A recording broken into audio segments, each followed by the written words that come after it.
Karnataka food and civil supplies corporation Bangalore. ಇಲ್ಲಿ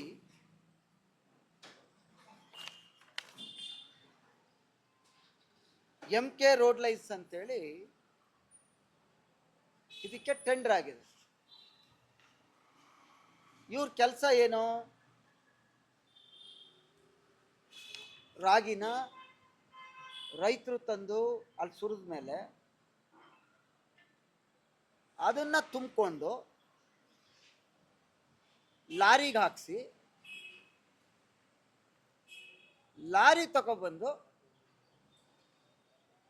ಅಲ್ಲಿ godown ಇರ್ತದೆ ತಾಲೂಕಲ್ಲಿ, ಅಲ್ಲಿಗೆ ಹಾಕೋದು,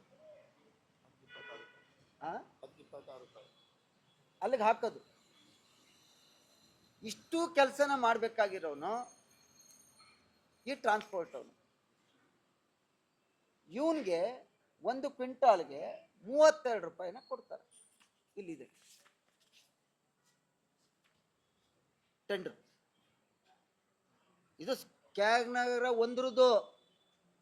ಇನ್ನಿಡೀ ಜಿಲ್ಲೆಯಲ್ಲಿ ಎಷ್ಟೋ, ಇಡೀ ರಾಜ್ಯದಲ್ಲಿ ಎಷ್ಟೋ. ಈಗ 1 ಕ್ವಿಂಟಾಲ್ಗೆ 4 kg ಜಾಸ್ತಿ ತಗೋತಾ ಇರೋದು ಒಂದು.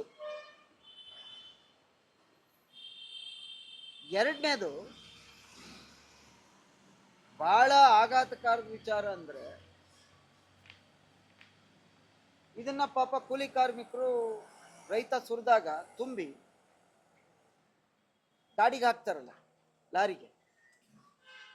ಲಾರಿ ಏಜೆನ್ಸಿದು ಯಾರು ಟೆಂಡರ್ ತಗೊಂಡು ನಾವು ಆ ಲಾರಿಗೆ ಹಾಕಿ ಮತ್ತೆ ಅಲ್ಲಿಂದ ಗೋಡನ್ಗೆ ಹಾಕ್ಬೇಕಲ್ಲ.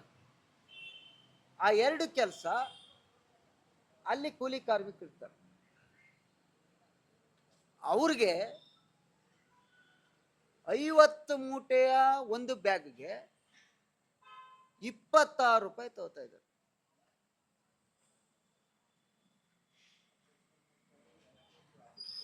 ಆಯ್ತು, ಅವ್ರು ಕಷ್ಟಪಡ್ತಾರೆ, ಅವ್ರಿಗೆ 26 ರೂಪಾಯಿ ತಗೊಳ್ಳಿ.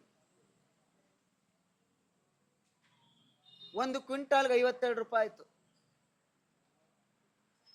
ಅಲ್ಲಿಗೆ ಇದು 4 kgಗೆ 200 ರೂಪಾಯಿ, ಇದು 52 ರೂಪಾಯಿ, 250 ರೂಪಾಯಿ. 1 ಕ್ವಿಂಟಾಲ್ಗೆ ಒಬ್ಬ ರೈತನಿಗೆ ನಾಮ 26 ರೂಪಾಯಿ. ಇಲ್ಲಿ ಅರ್ಧ ಕ್ವಿಂಟಾಲ್ಗೆ ತಕೊಂಡ್ರೆ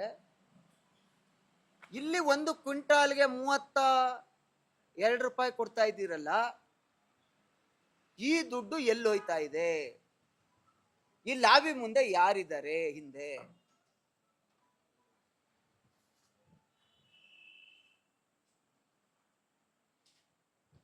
ರೈತ ಇಲ್ಲಿ 4 kg ರಾಗಿನೂ ಕಳ್ಕೋಬೇಕು, ತುಂಬೋ ಅಂತವ್ರಿಗೆ 26 ರೂಪಾಯಿನ 52 ರೂಪಾಯಿನ 1 ಕ್ವಿಂಟಾಲ್ ಕೊಡಬೇಕು. ಹಾಗಿದ್ರೆ ಈ ಟೆಂಡರ್ ತಗೊಂಡಿರೋನು ಏನ್ ಮಾಡ್ತಾವನೆ? ಬರೀ ಸಾಲಿಗೆ ಇದು KR ನಗರದ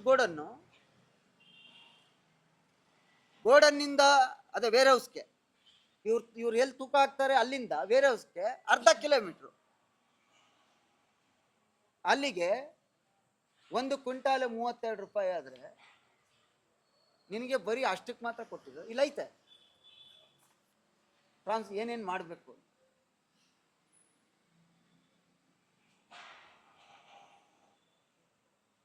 ಇದು ಮಾನ್ಯ ಮುಖ್ಯಮಂತ್ರಿಗಳು ಬಹಳಷ್ಟು ಸಾರಿ ಮೈಸೂರಿಗೆ ಬರ್ತೀರಿ,